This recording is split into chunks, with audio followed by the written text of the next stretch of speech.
Well, welcome everyone to this week's edition of the Hunting Beast Podcast. Wanted to try something a little different this week.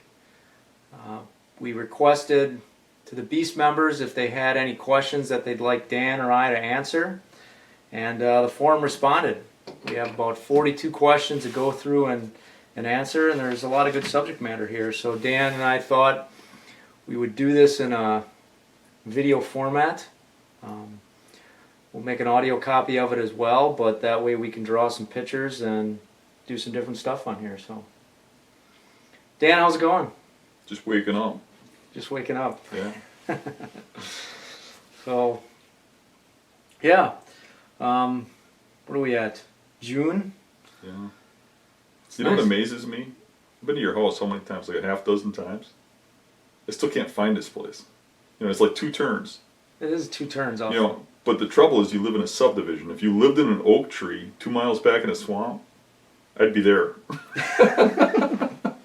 Yeah, I don't have any reference points, like turn at the big oak tree and then Right. go through the nasty red brush thicket and you'll find the house. But, cool. So, yeah, it's plenty warm here. It's been 85, 90 degrees the last 5 days, so It's not bad down here in the cave. yeah, it's good down here in the basement. It's nice and cool. So, all right. Well, there's no particular order to these, so we're just going to take them as they came on the site. So, first question on the list is actually for me. It says, Mario, do you hunt with a crossbow? And if so, how have you modified your setups to account for the crossbow? When do you load? Have you found it difficult to stay stealthy, etc.? So that's a good question. I've been hunting with a crossbow probably for the better part of almost 17 years now. And I really haven't modified my setups at all to account for the fact that I have a crossbow. Have I changed my hunting practices and how I set up over the last 17 years? I would say for sure. But it has less to do with hunting with a crossbow and more just to do with what I've learned and how I changed my patterns and what I do. One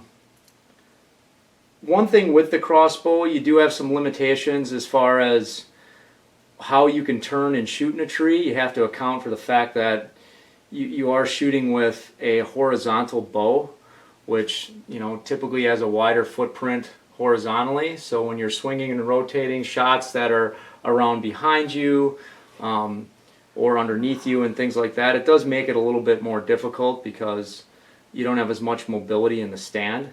But there are obvious advantages to it. I don't have to draw back on stand. I can stay motionless and shoot as the deer approaches. The second part of this, when do you load?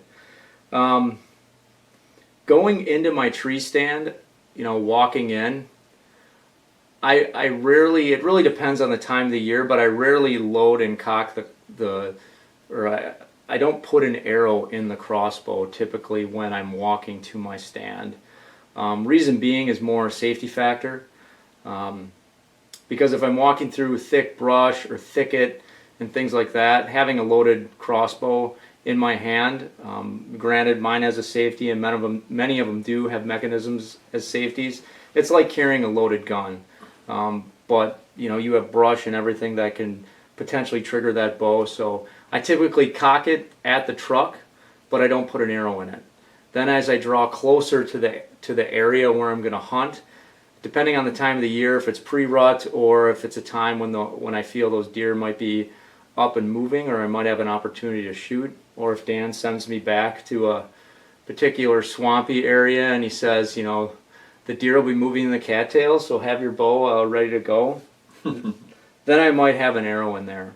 But otherwise, I carry my pack, my stand, my sticks, and everything on my back. I carry my crossbow in my hand, and I carry my cocking assist, which is just a string, with me, and typically what I do is after I get my whole setup done, so sticks up, stand up, I'm making my last trip down, I'll cock the bow, and then make my way up my set, pull my bow up, put my arrow in, and then I'm ready to go. So most of the time I'm not cocking or loading until I'm at the base of the stand, and I'm not loading until I'm all set up and in my stand. But other than that, I really don't make much adjustments. I don't think it makes me any more or less stealthy with it. And to be honest, there's a lot of different variety of crossbows that are on the market. I shoot an Excalibur, and the reason why I like it is because it's a recurve and it's simple, and there's not a lot of moving parts, and they're really resistant to the type of hunting that we do, which is walking through a lot of thick cover, walking through marshes and swamps. So I like the durability and the reliability of those, and that's why I shoot them. They're not the lightest, they're not the quietest, but that isn't really what I'm after. I was after accuracy and durability, and I like the bows. So, all right. Okay. Next question is for Dan. With your site booming and being pulled in a lot of directions for interviews, podcasts, on Realtree, different sponsors, etc., how do you balance all the distractions with family and friends with your other priorities in life? Other priorities other than hunting? There aren't many. I don't know. The one that gets in the way the most is my real job. That's a pain, but I don't sleep, so that probably helps me have the time to do all this stuff. But I just do whatever I think is most important every day as I get to it. I have goals, and a lot of times I don't make those goals. Like right now I'm working on a farm bedding video, and I got a goal to put 2-3 hours into editing during the week, every week, and half a day on the weekends, and I haven't been doing any of that. I've been having other things, family stuff come up and stuff, but you just got to be able to put the stuff to the side. You got to remember too that my family is so used to the hunting routine. It's really part of our life, and my suggestion, if you're having issues with that, is to really get your wife and your kids more involved in your hunting. It really can be a family sport, and it's more rewarding if your family's involved. Doesn't mean they have to kill anything either. They can just be involved in other ways, going along on the trips, going along on the scouting, and they'll take more interest in what you're doing, and understand what you're doing and understand your passion more if you include them. Yeah. I think that's some good advice. I mean, with anything, I know you listed in here things that you list as distractions. By default, I guess human nature, we kind of think of those other things that get in the way of what we deem our priority or our passion is as distractions, but they're really not. It's those other things you need to prioritize. You need to set goals, like Dan said, and plan that stuff out. If you want to spend X amount of time scouting in a month, then plan it out. Plan it out with your family. Plan it out with your kids, where you're doing activities with them, you're doing activities with your family, and you have that balance where you can spend time on your hunting. And realize that there is a balance. If you've got a full-time job, a family, and the hunting is going to be there, and you can still learn and make those things a priority and not have to spend every single waking moment obsessing over it, because that probably isn't healthy either. Right. And there's a lot of things that I'd really like to push harder, and you just got to know your limits, and you got to know that this probably wouldn't be healthy. Right. But I know where this guy's coming from. I don't know who asked it. I didn't read any of these questions in advance. We're just going on the fly here. But I'm assuming this is a younger guy than me, and when I was younger, probably up until about in my 30s, I was probably where this guy is. I'm reading that in the question. Maybe I'm misreading. Right. But the way I'm seeing it is, when I was in my 20s to 30s, you know, I was a killer. That's all I thought about, and it was avoiding the wife to get out and go hunting, and it was sneaking around, not going home from work because knowing she has plans for me, or, you know, and that was not healthy. It wasn't good for her. It wasn't good for me. It wasn't good for the family. But on the same token, if I went back and redid it, and I did it different, I probably wouldn't have the success I had. Right. So I mean, I'm not telling somebody they should do that, but I'm saying, you know, there's some heavy price to pay for living that lifestyle. I mean, you're better off involving your family in what you do, and having them be part of it, and not be so solo there. You know, go out and do your hunt solo or whatever if that's what you need to do, and Right. and be aggressive and stuff. But you know, find ways to spend time with your family and still get your goals done. You know. Yeah, there's definitely a balance there, and you need to find that and figure it out for yourself. I think we've all been there where we've put it first and wanted to make it first, and you know, ultimately that takes away from other things in our lives. But you got to find that balance. But And if good that topic. don't work, when your wife goes to the bathroom, run out the door, get in your truck, and go hunting. Yeah, okay, I'll try that one. I can only say that because I know she doesn't watch these podcasts. Yeah. Yeah. All right, good one. So next question. So, okay, so this is kind of back to the crossbow question. I answered this one a little bit before, but it said, I'm especially interested in the crossbow stuff. How do you pack it with your stand and sticks? How do you tune your broadheads? So two good questions. The first one I kind of covered already before. I don't do anything special to pack it in or out. Again, I carry it in my hand. My stand and my sticks goes on my back, and I carry my crossbow in my hand. Now there was one exception to that. It's always the funny story I tell where Dan, it's like the second time we actually hunted together, where he sent me out to this remote island where I had to go like a half mile or 3/4 of a mile through all this thick, nasty stuff. And that I actually went in with it in my hand, and then on the way out, I just had to navigate with my compass. So I wrapped up my crossbow in my jacket, bungeed it to my back with my stand and everything else, because it was so thick, the stuff I had to walk through, and I just had, you know, my compass and my You wouldn't catch me back there. my compass. I have my compass and my GPS in one hand, and I, you know, navigated out. But I don't try to do any. I know they make like backpacks where you can hook your crossbow on and other things like that. Can I interrupt you for a second? Yeah, go ahead. You know, you go in there with it cocked but no arrow on it, and for me that would drive me nuts because I'm always thinking I'm going to walk up on a deer or something. You know, I could see taking the arrow off when I went through something thick, but I think I'd be ready.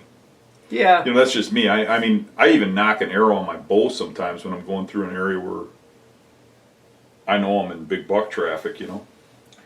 And I probably misstated that a little on the side of safety and caution.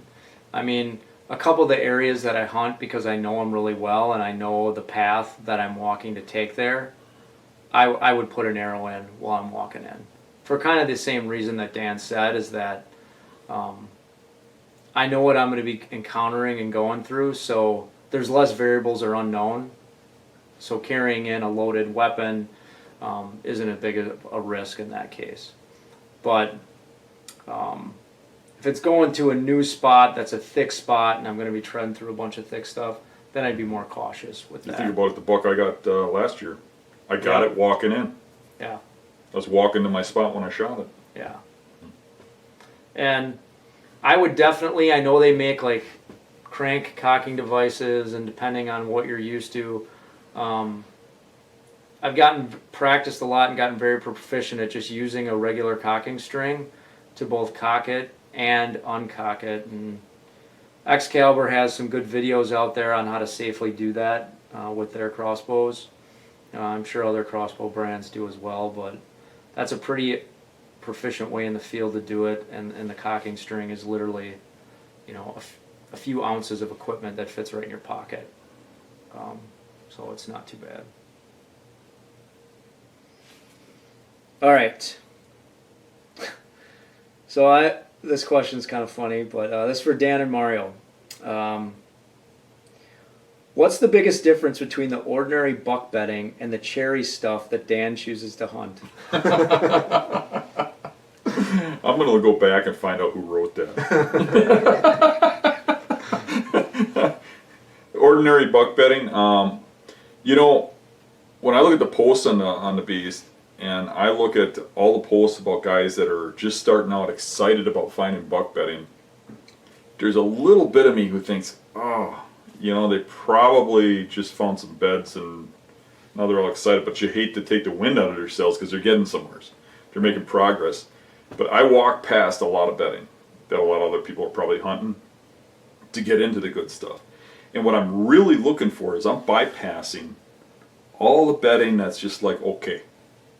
And I'm looking for the stuff that's where it belongs. When we're pointing out those overlooked spots, we're pointing out those little points and fingers, the tips, those big bucks are where we say they are in those videos. The rest of the deer fill the void. They're in the spots where they can't go to those big buck spots, and maybe they're young and more naive. But those big bucks will be right where they're supposed to be. And that's what I'm going to. You know, and usually you get into a big buck bed, and then, I mean, if it's truly a big buck bed and it's in a hunted area and it's one he uses a lot, you're going to walk in there and you're going to have a oh my God moment. You're going to look around and go, wow, he's got the perfect spot here. This is where I would hide if I had a buck's senses. And there's going to be like an amazing thing like, this is perfect. It's exactly what they talk about. He's got his back up against the tree. He's got the wind going over it. He can see everything. You can't get near him. And he's where nobody would ever guess. And that's where we're killing those big bucks. And, you know, I always talk about the overlooked stuff. And I think people just kind of, yeah. That's what he always talks about. But really, when you go back and you look at my biggest bucks, all the ones that are over 5 years old, almost all of them came from an overlooked spot where nobody would dream a buck would live. And when you're hunting there, it's the kind of spot you wouldn't want Mario to walk by and see in the tree because he'd go, look at that idiot. Because, you know, half the time I'm right next to a parking lot or a road. I mean, the 400-pound slob. You could have parked where 50 cars park every day to go hunting and thrown a rock and hit him. And he was bedding there every day. I'm sitting there glassing him and I'm driving a station wagon with, I brake for raccoons on the side of it so nobody will know what I'm doing, reading a newspaper every time they look. And I'm glassing this thing, waiting for the right wind until I moved in and killed him. Yeah. He's right alongside the parking lot. And it's time after time after time again that I'm killing these big bucks like that. You take this big public marsh, 6,000 acres, and I can take a magic marker and cross out 90% of it and go, I know there's no mature bucks in this section. And that 10% that's left might be 50 acres that I have to go check out in, you know, 7 little different spots. And I'll go check those spots. That's all that matters. Because if there's a huge buck in there, that's where he's going to be. He's not going to be in the rest of that void. And most of the guys that are like, well, I'm finding the beds, but I'm not killing the deer, they're going out in the middle of the woods like everybody else. They're finding rubs and stuff and then some beds nearby. And that's not where the big ones are. They're off to the side, they're hidden. Think of them as if they're super intelligent.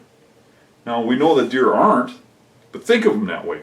Yeah. And when I go into a woodlot, there's one thing I'm looking at, or public property, is I'm thinking about, you know, where's he hiding? It's a whole different concept than other people, I think. But I go in there and I hunt a spot. I don't see nothing. I'm like, okay, this one's down. Where could he be? And I'm trying to figure out how that buck's got some niche where nobody's seeing him, nobody's killing him. Because if he's obviously in one of these spots where everybody goes and people walk by all the time, even if it's once a week, he's going to get seen, he's going to get killed. He's got a hiding spot in there where nobody goes. And what you got to do is keep thinking, where does nobody go? Where aren't they? And then find the bedding areas in those spots that match the terrain features that we talk about. I mean, you can't just have an overlooked spot that's a high grass field. Right. I mean, there has to be the terrain that they need to hide them, to give them the bed, to give them the wind, to give them everything they need, but in a spot that everybody's walking right past. You know, a lot of my spots, guys are walking 2 miles out to the middle of this marsh, and I'm getting out of my truck waiting until nobody's looking and hunting 100 yards from my truck on the side of the road. You know, and that's where the big bucks are. Yeah. And I know a lot of you guys are going out and to your public spots and you're scouting and you're trying to find beds and you're trying to decipher, is this a doe bed, a secondary buck bed, tertiary buck bed, or is it primary buck bedding? Dan and I looked up a bunch of spots. We went to around central and northern Wisconsin and did some scouting this spring, and I had like 6 different spots that I picked out for a weekend, and Dan volunteered to come and take a look at each one of these spots with me. And these have been spots that I had known about and kind of had in the back of my mind that I wanted to check out.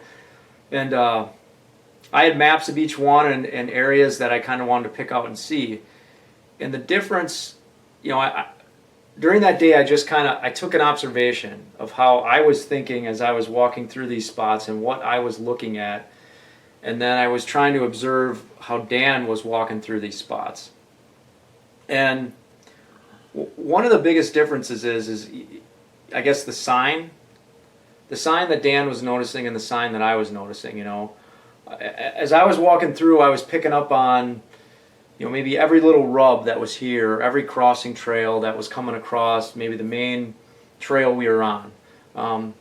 In those same scenarios, Dan was picking up on the fact, well, there's a neighboring field right here, and I can see sign of where the hunter has hunted the border to the neighboring field. So that crossing trail where that tiny little rub is, he wasn't paying attention to because it was getting pressure from the neighbor.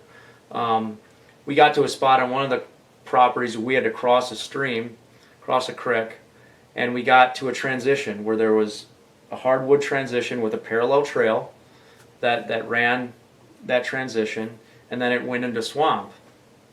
And again, I was focused on this parallel trail. I was looking at it for trails that were going into the swamp, and Dan, right away, there was 2 points that came off the side of this swamp transition. He went right to the 2 points, looked at the sign that was on there. He didn't see any old rubs or any significant gathering places or apexes of trails there, and then he hopped right into the swamp. And did we find beds? Yeah, we found some beds, but they were all little ones. They weren't ones that looked like they were being used year after year. And that was a bigger, few 100-acre spot. And what that spot we were looking at was probably an acre in size. And Dan turns around and goes, I was just barely getting out there and looking at these beds, and he said, I'm ready to go on to the next spot. I've seen what I need to see. If there was anything big living here, we should have saw a sign in this spot that would indicate it. Mm-hmm. Yeah, if you remember, some of those spots you're looking at were quite large. And for me, I just wanted to see 1 or 2 little spots in there. Right. And if we saw a good sign, we move on. We keep scouting. But the fact that in those couple spots, the best sign we were seeing was 2.5-year-olds, and I'm like, let's go. And you're like, well, we barely even looked here. Right. And I'm like, yeah, but from what's in these 2 spots, I can tell you right now, we're wasting our time to spend a day out here. And I think most guys would have scouted that whole area, burned up a whole freaking day, and we were able to look at like 4 or 5 spots, or swamps, And I think the things that I learned that day, it was like, okay, if you're seeing rubs, is there generational rubs year after year that there's been mature deer there? So rubs that are higher on trees, old rubs, that means that there's bucks that are in there on a basis. And are you seeing, that generational sign, beds that are beat down and used year after year, and is there competition for those beds? And one spot we looked at that looked really promising that had, again, what looked like one of those overlook spots. It was right backed up against a county road in the interstate, and it was a section of swamp, and we walked through some small amount of water to get there, and we actually got out there. We found a couple beds. It looked like it would be something that was really good, but then we started noticing water scouring on all the trees across the whole section of timber, and then you could see where the swamp had flooded. And we kind of came to the conclusion, or Dan brought up, he goes, these animals, they might not like bedding in this spot because it fills up with water too often. and it floods. And you could see the water scarring from where we were standing. If it was up, we'd be standing in 2 or 3 feet of water, and the bedding would be submerged. So, and again, that wrote off. We just looked at an acre or two spot, and it took away a 50-acre, 60-acre parcel. Yeah, the water scarring gave us an assumption. Right. But we still went out and checked a couple islands in the cattails. Right. We still went and checked a little tiny pothole. And that pothole is what told me the most. Because that was overlooked. It was off to the side. It had high spots for bedding. But what it didn't have was any big buck sign. It had buck sign, but not big buck sign. And that told me, move on to the next property. Right.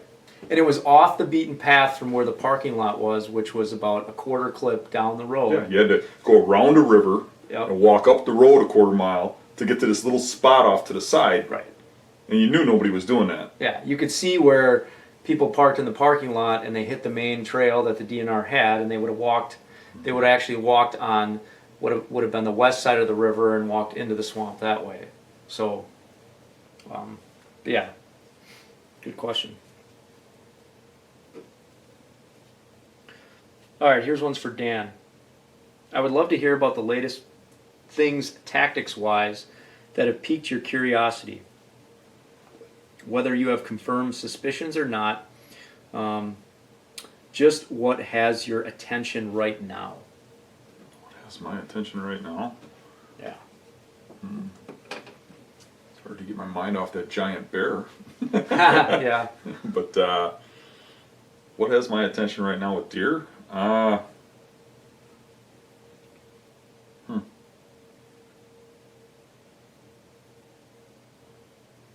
don't know. Let's skip that and go back to it unless you have anything. I mean, I know at the end of last season, just one of the properties that we hunt, just figuring out, we had hunted, at 4 or 5 years in a row, but it's just figuring out the pattern of how deer move through that, really seeing a full picture of that. But yeah, but it's nothing new. Yeah. And we can come back to that one. I like the question. I off the top of my head, I can't think of anything. So here's another one for Dan. This one's got a lot of info here. So, where I hunt, many times my tree is in water. If I'm targeting a high spot where I think a buck is bedding, does the size of the water have an effect on evening thermals?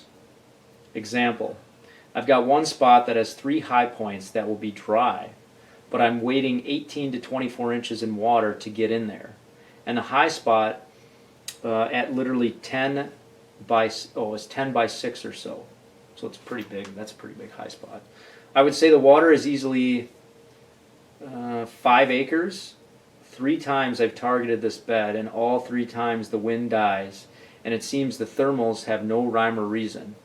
I pop a milkweed and it just floats in random directions until a breeze comes through and grabs it. Yeah. What's going on there is it all has to do with the water temperature. And if the water's big enough that the water stays cool, you're fine. You still might have problems when it gets calm, but you're fine. Where you have problems is if that shallow water has sun bearing down on it and it heats up. And when that sun gets down and it starts calming and that water, or the air is cool and that water's bathtub temperature, then you're going to get that thermal activity, and Right. and you're going to get your scent's going to pull down. And I think, if you're in the water, it's probably going to pull up. You'd probably be okay if it's warm water and you're in the water. But if you get on an island or a landmass, even if it's small, you're going to drop on that landmass and pull to the water. Yeah. But so you'd probably actually be better off if you're in the water, if it's warm water, if it's bathtub water, because it's going to pull your scent up. Not saying that's exactly what it's doing. Thermals in water are tough because they're not real predictable. Thermals on land are real predictable. But I guess if you're hunting in water, if your tree's in water, I would want a hot day, and I'd want that water to be hot when that sun goes down and have that thermal uprise. And it doesn't matter which way that milkweed goes if it's floating up. I don't know if that's what you're talking about, but I've had that where you're getting that warm water and you're dropping that milkweed and it's going every direction, but it's going up. And I'll watch those deer come right where that milkweed's going, as long as it's going up, and they don't smell me. Yeah. So, kind of a open answer, but Yeah, I mean, if your thermals are pulling towards the water, depending on where you're setting up, I mean, that's that's my hardest part with the water Yeah. thermals is hunting dry land next to water. right. That's the And you gotta put yourself on the side where the deer ain't gonna get between you and that water. right. Like I hunt a lot of points going into swamps and stuff. And if you put yourself, in position to shoot and don't think about those thermals because you're thinking about the wind, that's where you get in trouble. When you're hunting into water, if that water is warming and it is affected by thermals in the evening, it should be rising. You should be okay. Yeah. But if you're hunting a little island in that water, or you're hunting a point going into the water, that's where you have issues with thermals in water. Right, because it's going to pull to it. I've had that happen off of the transitions, like you said, hanging out over a transition, and the wind is in my favor. Once the wind dies down, and it's 75, 80 degrees out in early season, and all of a sudden, thermals are starting to pull my scent back out into that swamp. Yeah. And that's because of the water that's sitting in there. You can get differences in thermal in the same water too. You can have water that's over from you a little deeper, and it's cooler, and the water next to you shallower and warmer, Yeah. and you'll get a thermal effect from that, and it'll drop and pull to that warmer water because that's got that fast rise, and it's going to suck air to underneath it. Because it's that warmness, the warmer air rises. Something's got to fill that void, and that's the cold air around it sinking. So. Yeah. The good thing is if you do get in those spots when it gets calm, if you got any kind of pattern to it, it'll repeat itself. Even if you don't understand why it's doing it, because it's something to do with the air and the thermals, the current. Yeah, I'd like maybe for you to post back more on this one, just because it's a little bit hard to tell if you're setting up on the rise that you're setting up on, if that's